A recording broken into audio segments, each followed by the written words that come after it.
লিমাচল শহরের সর্ব উঁচু যে পাহাড়, এই পাহাড়ের উপরে আজকে চলে এসেছি। নিচ থেকে কখনো কল্পনাও করিনি যে পাহাড়ের উপরে এত সুন্দর সুন্দর দালান কোঠা অবস্থিত। আসলে না জেনেই চলে আসলাম পাহাড় ভ্রমণে। এসে দেখি আকাশ ছুঁই ছুঁই পাহাড়ে, আকাশ ছুঁই ছুঁই দালান কোঠা। অসাধারণ একটি সুন্দর দৃশ্য, একদম মনোরম পরিবেশ।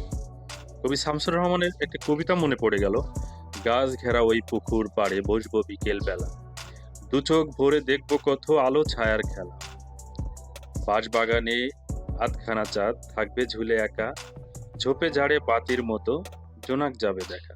আসলেই এখানে যদিও আমাদের কবিতার সাথে যথেষ্ট মিল না পাচ্ছি, যেখানে কবি নাগরিক কবি হয়েও গ্রামের যেই কল্পনাটা তিনি করেছিলেন, আমি এই শহরের এমনই একটা অনুভূতি নিয়ে উঠেছিলাম এই পাহাড়ে, যে পাহাড়ে হয়তো জঙ্গল কোয়ালিটির হবে, কারণ নিচ থেকে তো অতটা স্পষ্ট বোঝা যায় না। সেই উদ্দেশ্যে উপরে উঠে এখানে ভূপৃষ্ঠ থেকে ৬,৬০৪ ফিট উপরে, তো দেখেন এর উপরে কি সুন্দরভাবে ইউরোপিয়ানরা তাদের ঘর বাড়ি তৈরি করেছে। একদম অসাধারণ একটি সৌন্দর্য, অসাধারণ সৌন্দর্য, এবং সিঁড়িগুলো দিয়ে উঠে আরো উপরে যত দূর চোখ যায় তত দূর যেতেই মন চায়। একদম গোধূলি বেলায় এসেছিলাম আমরা। রবি ঠাকুরের ভাষায়, অনেক তিয়াসে করেছি ভ্রমণ, জীবন কেবলই খোঁজা, অনেক বচন করেছি রচন, জমেছে অনেক বোঝা।